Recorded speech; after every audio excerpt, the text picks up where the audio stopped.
all right, all right, all right. You're going to learn today. Learn today. Learn today. Learn today.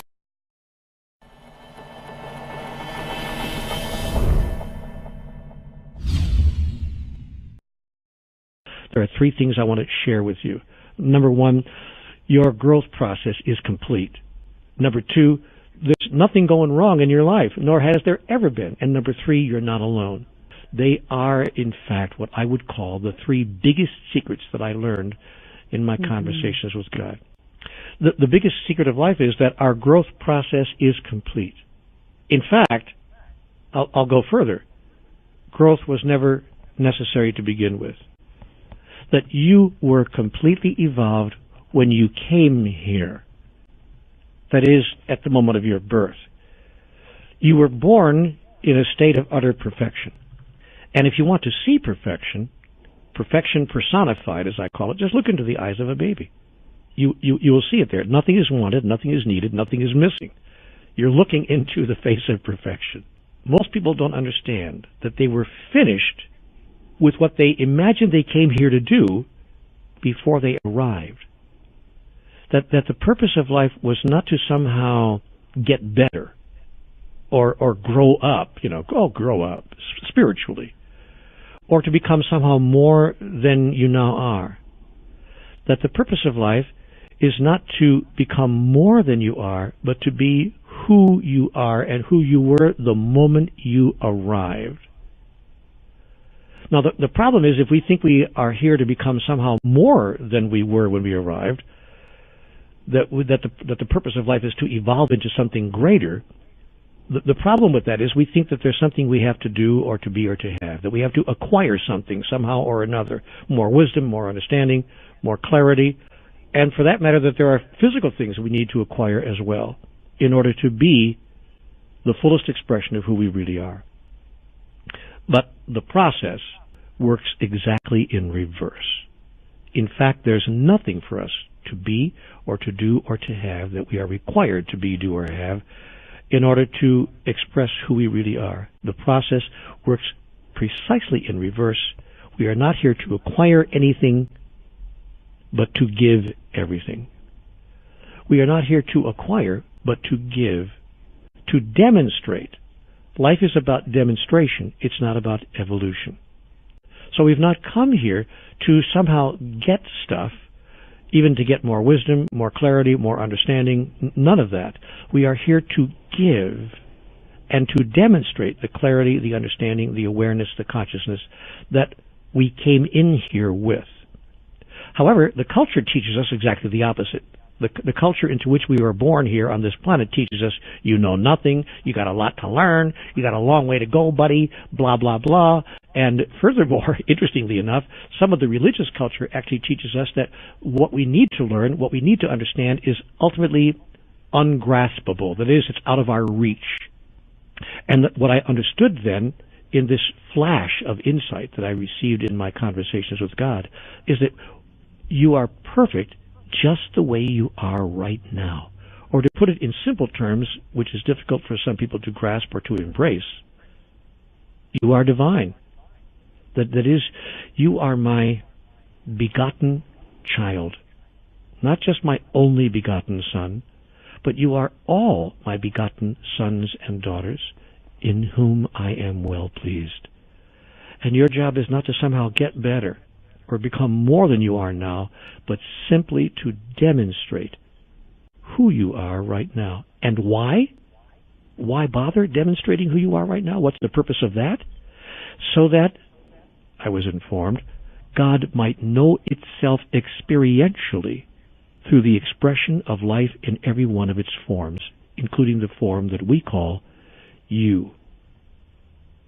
Now, what this meant to me as a practical matter, how you apply that kind of insight into daily life, because people say to me, well, okay, great, but how does that work in 9-to-5 life, is that I discovered that when I give what I wanted to receive as if I already have it, then I would experience the havingness of it. Let me be real clear about that. God put this to me, Claire, in conversations with God in 3 simple words. Be the source. Be the source became the guiding principle of my life. And whenever I found myself wanting anything, gee, I wish I had a little bit more money right now. Gosh, I wish I had a little bit better, smoother going in my relationship. Gosh, I wish my health was a little bit better. Or I wish I had more wisdom, more clarity, more understanding, more awareness. I wish I had more of something or another. Whenever I found myself wishing for more, I would sit down and think, I wonder if there's anybody else around me in my life, friend or stranger, who also wants more of that, who might even imagine themselves to have less of that than I do. Gee, I wonder how that might work. And I began to decide that I would be the source of what I wished to experience in my own life in the life of another. And so I went out and looked for people who imagined that they did not have enough money, and I gave them some of the money that I had, even though, as a practical matter, I was experiencing that I did not have enough money. I just decided to say to myself, what if I had enough? What if what I had right now, it was enough? And what if it was so much, in fact, that I could actually afford to give some of it away? And I began to give away what I thought I had not enough of. I did the same thing in other areas of my life. I wanted more patience, more understanding, more compassion, more partnership, really. And I found other people who wanted more of the same thing. It's not easy, by the way, I mean, it's not difficult, I should say. I'm trying to say it's not difficult to find people like that. It's easy to find them. They're all over the place. So I simply found people who wanted the same thing I wanted, and I decided to be the source of it, to be the source of compassion, of caring, of understanding, of patience, of forgiveness, and of companionship, and of love. And what I discovered was that when I was a companion to another, and to all others whose lives I touched, suddenly I was companioned, and I was never lonely anymore. When I was the source of patience and understanding and compassion in the lives of others, suddenly I experienced those same things flowing through me, because I discovered that what flows through you sticks to you. And I was able to suddenly experience my havingness of what I thought I didn't have enough of. And as I began to experience my havingness of it, that experience of havingness, what I call in my cosmology havingness, that experience of having that actually acted as a magnet and drew more of it to me, because my purpose was not to have it all for myself, but to give it away. Now, get this twist. My purpose was not to have it for myself, but to give it away. And when your purpose is to give it away to others, the universe supplies you with an unlimited amount of it, because it knows there are a lot of people out there who are suddenly depending on you to be the source of it. And that's the secret of every master who has ever walked the earth. From Jesus to the Buddha, to Muhammad, to any master who has walked the face of the earth, they have become masters by giving what it is they chose to experience to others, and the universe has supplied them with an ample amount of it that they would never run out, because their initial motivation was not to gather it all for themselves, but simply to be a flow-through that others might have it in abundance. That's why some of the masters actually said in these words, I have come that you might have life in abundance and live it even more abundantly. That was their whole purpose, their whole raison d'etre. And when it becomes yours and mine, everything will change. There was a guy, he came to one of my retreats in Canada a few years ago. Interesting man. He came to me and he said, he came on a scholarship, because we offer scholarships to our retreats. He said, Neil, I'm here on a full scholarship. I couldn't afford to get in if I wanted to. He said, I have hardly a nickel to my name, but I've heard about your books. I've read a couple of them. Maybe you have something to share with me. He said, because I have nothing right now. I've got 30 cents in my pocket. This is it. That's all I have. And I said, really, are you abundant in nothing? He said, no, I have nothing. I said, you have no humor? Oh, you said, I have lots of humor. He said, I'm a pretty funny guy when you think about it. I said, great. Do you have any compassion, any understanding, any awareness, any kindness in you that you want to share with others? And I gave him a whole list of things that he said. He acknowledged that he had plenty of. I said, great. Your job in the next 4 days of this retreat is to share of that which you have in abundance with others, because there are others who do not have those things, and they don't think they could possibly acquire it anywhere. You go out and be the source of that in the next 4 days. And by the way, take that 30 cents you have in your pocket and give it away to 3 people, a dime to 3 people. I want you to walk out of this building and find 3 people to whom a dime is a great deal. And don't think, by the way, they don't exist, because I was out on the street, and what I got was, if I got a dime from 10 people, I had $1, and I could get something to eat. if it was only a bag of fries. He said, okay, I get it. A year later, I go back to the same city in Canada. I think it was Toronto. I think we were in Toronto. And we do a retreat, and this guy shows up. I didn't even recognize him. I swear I didn't know who he was. His hair was cut. He was in an incredible tailored suit. He was wearing shoes that must have been Ferragamos from Italy for $340. Whatever. It doesn't matter what he spent on his clothes, but he was dressed incredibly well, and and I didn't even know who he was. He sat in the first row, and I said to this guy, wow, just as a joke, I really, really, really like that cashmere sweater you're wearing. I said, wish I had one like that. I was just kind of kidding around, getting the room warmed up. And he took the sweater off. He said, I want you to have it. I said, oh, no, I was just kidding. I was just fooling around. He said, no, I want you to have this. You must have this. We looked to be about the same size. In fact, we were. He said, please take this. It had to be a $700 at least cashmere sweater. Wow. And I said, why would you give me this? He said, because of what you gave me. Don't you remember me? Look at me. I said, who are you?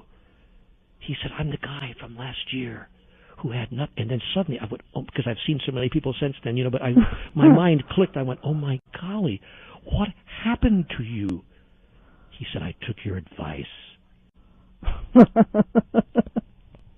He got into he used his humor and his wit and his charm, because he was a naturally charming guy, and he was a very funny guy and a very naturally humorous guy, and he got a job as a salesman. He began selling real estate, then he began selling cars, because he found out selling cars was easier than selling real estate for him.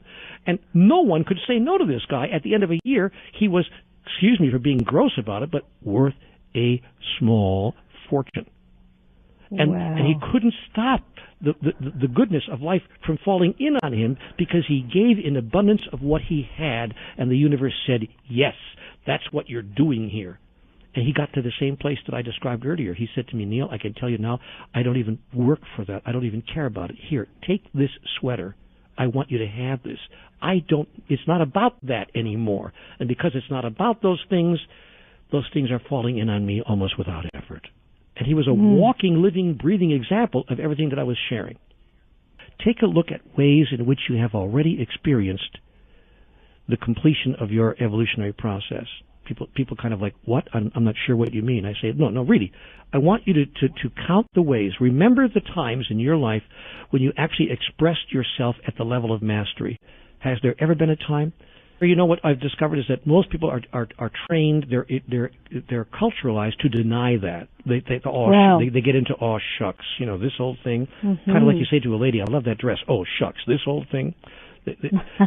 So we're culturalized to deny it. But when I want to say gently required them. No. I know there was a moment in your life when you said or did something that only a master would say or do. What was it? They could almost all come up with one or two of those things. I say, aha. So that was a case in which you knew who you really were, and you expressed and experienced that. And we began to gather the stories in real time of people who could, in fact, acknowledge and express their mastery. And I said, now, that you think that was an unusual thing, that is something that is not part of your real nature, and that you somehow simply rose to the occasion. But I am telling you that you are rising to the occasion all the time. How do you suppose you've gotten through to this moment right now? You're talking to me now and telling me nothing's going right, things are horrible, I can't take it anymore, yet here you are still at the front lines. That is mastery. And that is evidence of mastery. That is evidence of your mastery. And your willingness to even search for the next answer is evidence of your mastery as well. Now let's just take that evidence and turn it around and allow other people to experience the mastery that you have already demonstrated. And you will see the whole of your life shift virtually overnight. The second statement that just erupted is that everything in life is going perfectly and you think that it's not. And so the secret here is to turn frustration into celebration, because what you resist persists. Yet what you look at through the eyes of your soul disappears. That is, it ceases to have its illusory form. But we don't understand, most people, and I didn't either before my conversations with God, why are things turning up the way they are? It's all very nice to say that everything is perfect, but it sure doesn't feel perfect to me. Unless you know what it is you're trying to do, and unless you deeply understand the process that is required, in order to do it. In that case, you would see the perfection. And that was the second simple statement that Conversations with God gave me. Statement number 1, be the source. Statement number 2, see the perfection. These are 3-word statements that shifted my whole life. Be the source, see the perfection. Well, how could I see the perfection of living on the street for a year, or having no money, or having my relationship fall apart and my family ripped away from me and my health going downhill? What's perfect about that? Do you mind if I ask?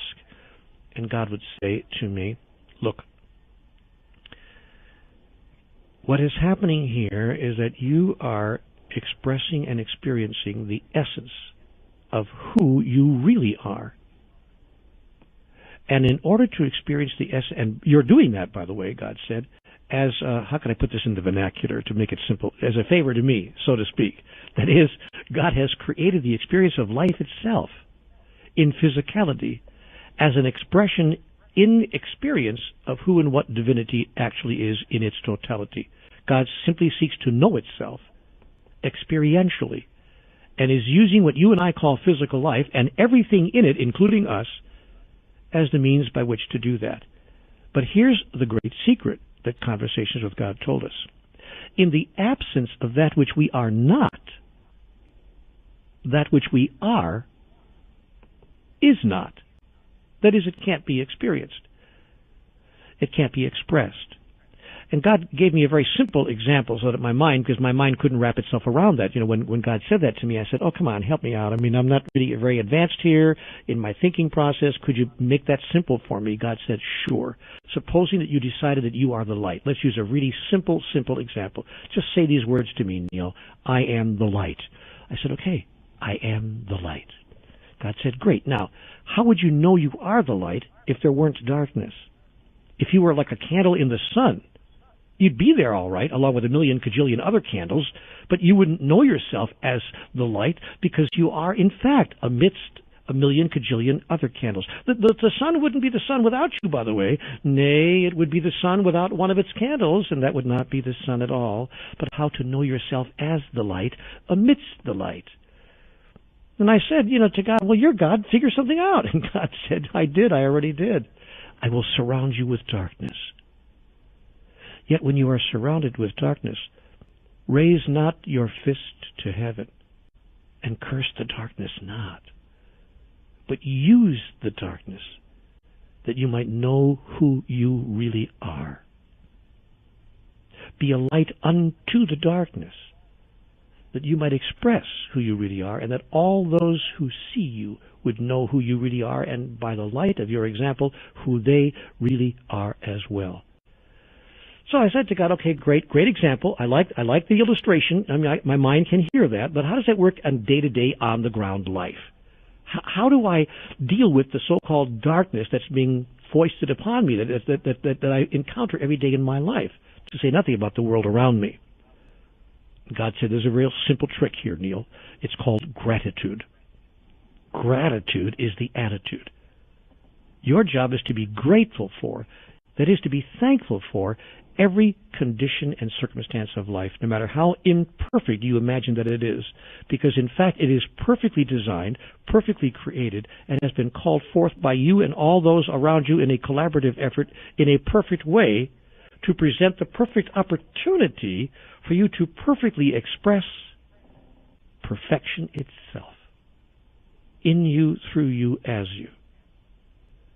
So if you wish to express yourself as kindness, or compassion, or caring, or patience, or understanding, or love, or forgiveness, would you not need conditions and circumstances within which you could become kind, caring, compassionate, loving, and forgiving? Would you not need something to forgive in order to experience yourself as forgiving? Well, yes, I would, God, yes, but does it have to be so much? God said, depends on how much of a master you want to be.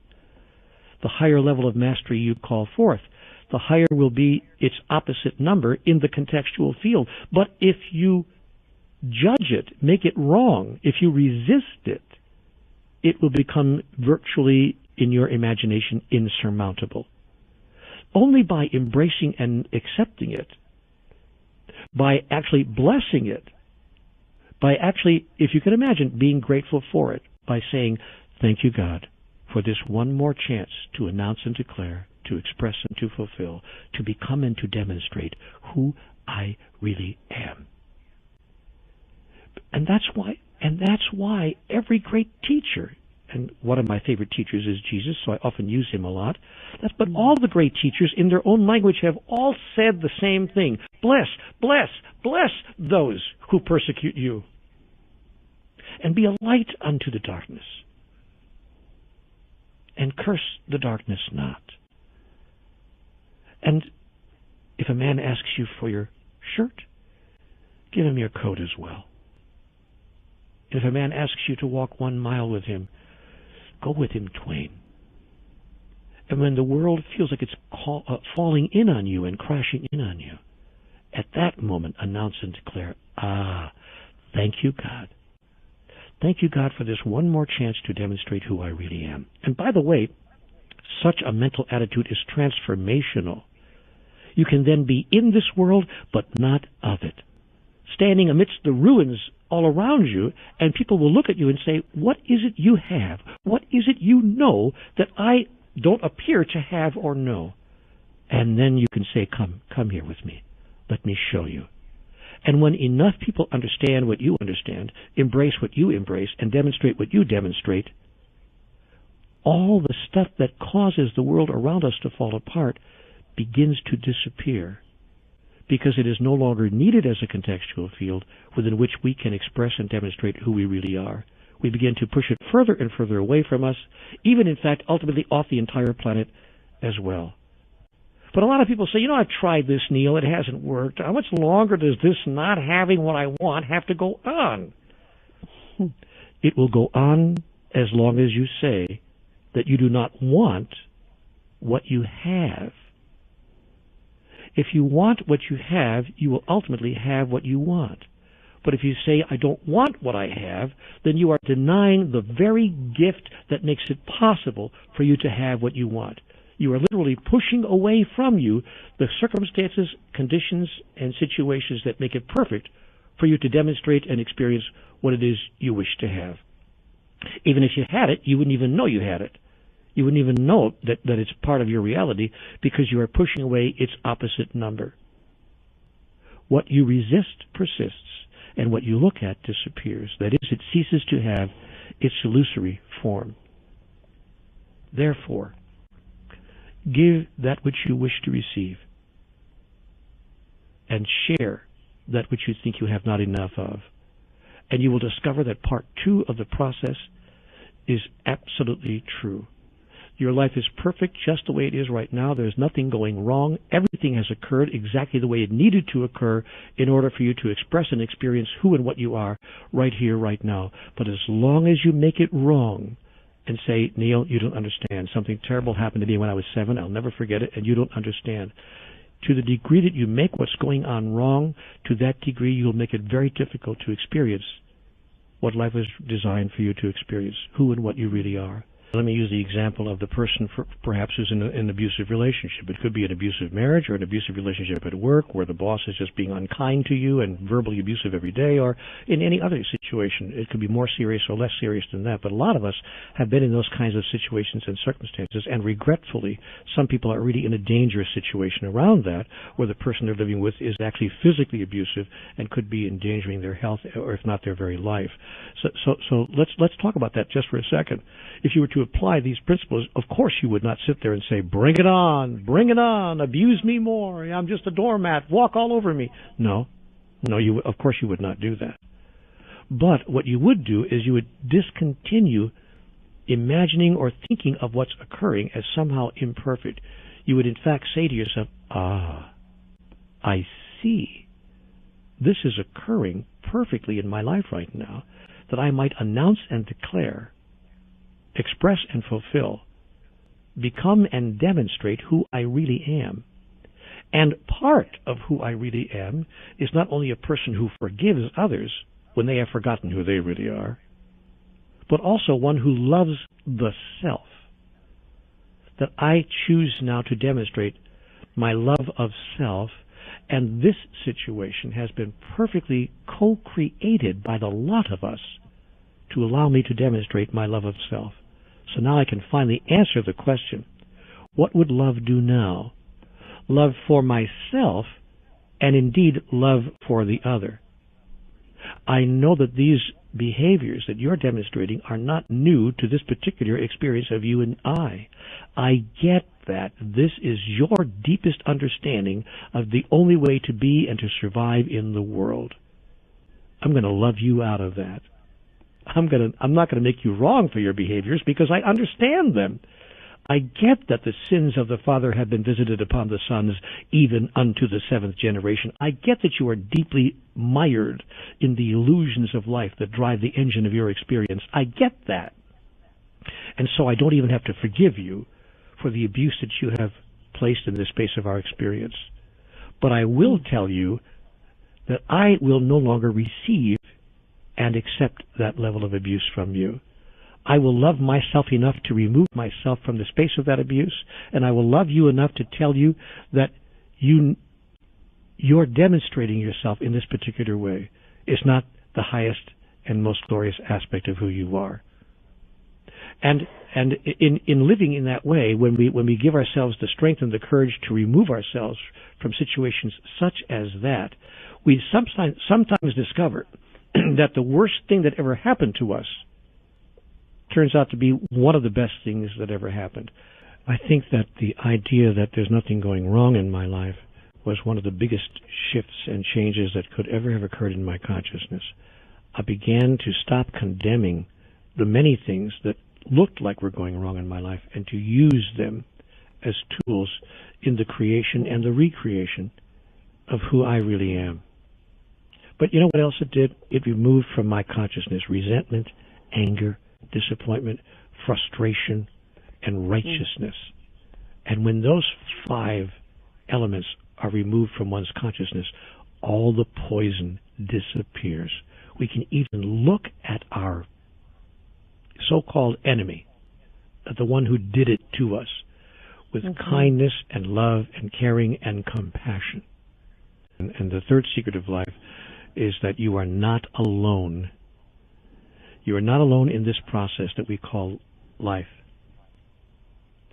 And what I observe in people that I've worked with individually is that they think they are alone, and that's what makes it intolerable.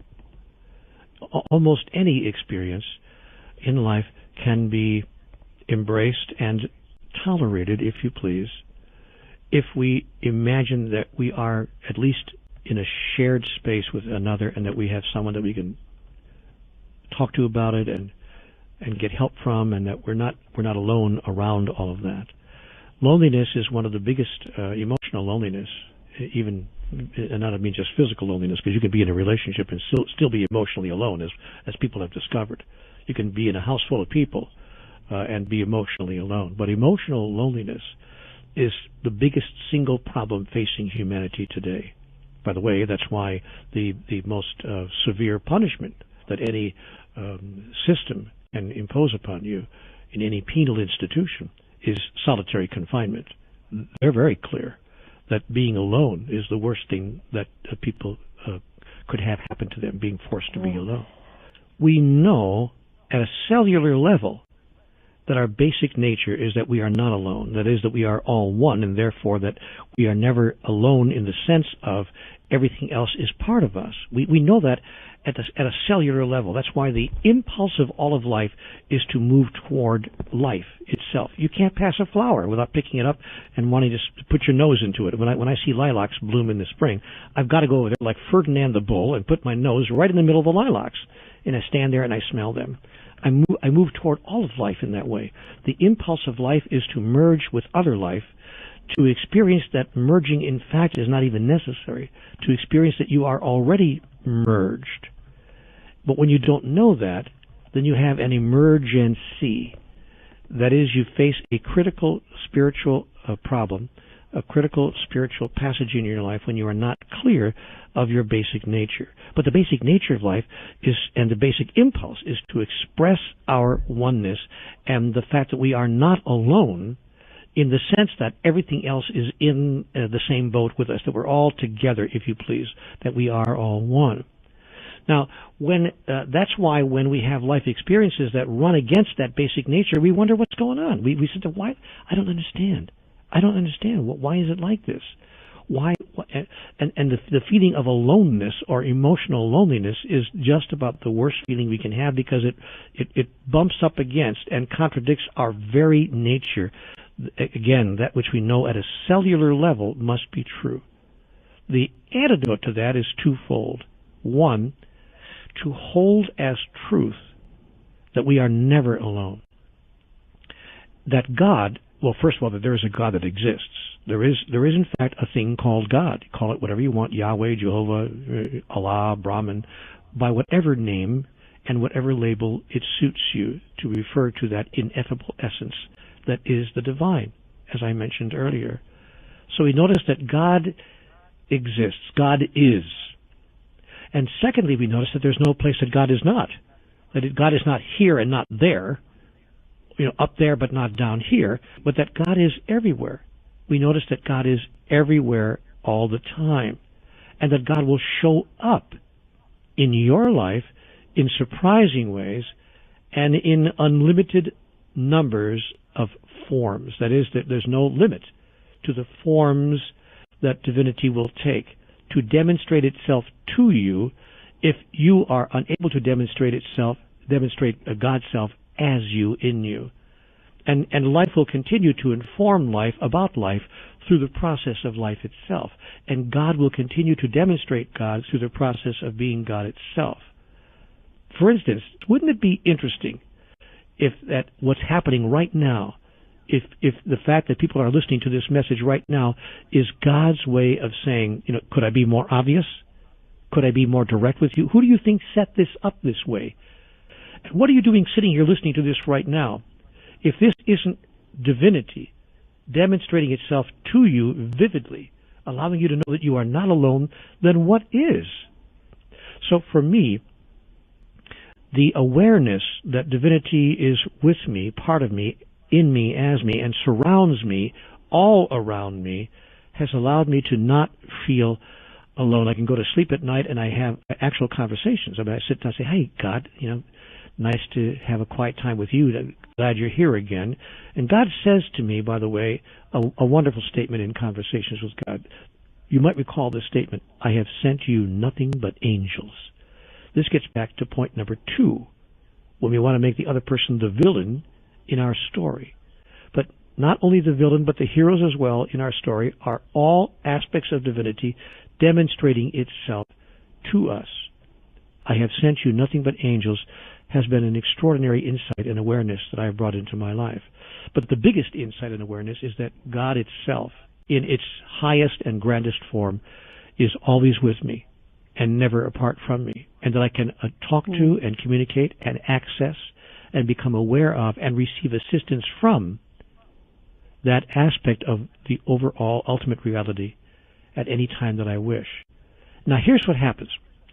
If we are conscious of the fact that God is always with us, God's revealing of itself to us will become more obvious to us. That is, you'll start seeing God's messages everywhere. Honestly, you'll be driving down the road, it'll be on the billboard, on the sign on the highway, or the chance utterance of a friend on the street, or the lyrics of the next song you hear on the radio, and you'll slap your forehead with the palm of your hand and go, oh my goodness, there it is again. The fastest way to experience that you are not alone in your life and that God is present always in your life is to be the source of that experience in the life of another. Someone else is looking for God. Someone else is looking for companionship, for help, for understanding in their life right now. Indeed, someone else is begging for it. But so long as you imagine your life is all about you, you've got to solve your problems first before you can solve it anywhere else, you will have missed the fundamental essence of this message and the primary purpose of life itself. However, if you decide that your job in the next 24 hours, to say nothing of the next 24 years, is to be the source of God's presence in the life of another, you will experience God's presence in your own life. Immediately and automatically. It cannot be any other way. You begin to deal with the challenging moments of your own life in an entirely different way. And you begin to find an inner serenity that you really did not know was possible. You can find that in meditation, in prayer, in other certain kinds of spiritual practices, and those are wonderful practices, but we're talking now about experiencing, or about having those kinds of experiences in the everyday moments of your life. That all of life, in fact, turns out to be a meditation. All of life turns out to be a prayer. And we begin to experience that when we embrace the ever-present notion of God's eternal guidance, wisdom, understanding, clarity, and oneness, that God's eternal oneness with us. But you know, the true reward comes in flipping the axis of our life. If God said something of prime importance to me in conversations with God, and she did, it was this. It was when she said to me, Neil, your life has nothing to do with you. I get that you think that it does, but in fact it doesn't. You're done. You're complete. Everything is over, finished. You don't have to evolve. You don't have to grow. Neil, your life has nothing to do with you. It has to do with everyone whose life you touch. And that doesn't mean be self-effacing and self-sacrificing and do nothing for yourself. Quite to the contrary. Everything you do, you will do for yourself because there's no one else to do it for. However, it means that how you act on your own behalf will be demonstrated in such a way that everyone whose life you touch will be given back to themselves. They will see by the light of your example who they really are. Therefore, in fact, step into the world, knowing that not only is God with you, always, but that God is with everyone else as well, through you. Dare you to say it. Dare you, double dare you. God has arrived in your life this minute because I am here.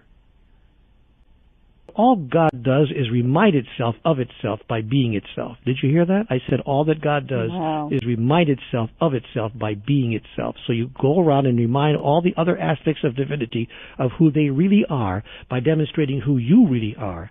Let your life so shine before men that they will see who you really are and see themselves in the light of your example.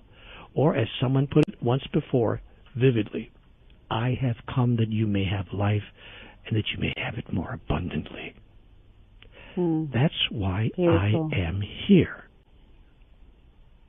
And so it turns out, Claire, after all, that life is not about get the guy, get the girl, get the car, get the job, get the house, get the office in the corner, get the kids, get the grandkids, get the promotion, get the bigger house, get the bigger car, get the gray hair, get the retirement watch, get the sickness, and get the hell out.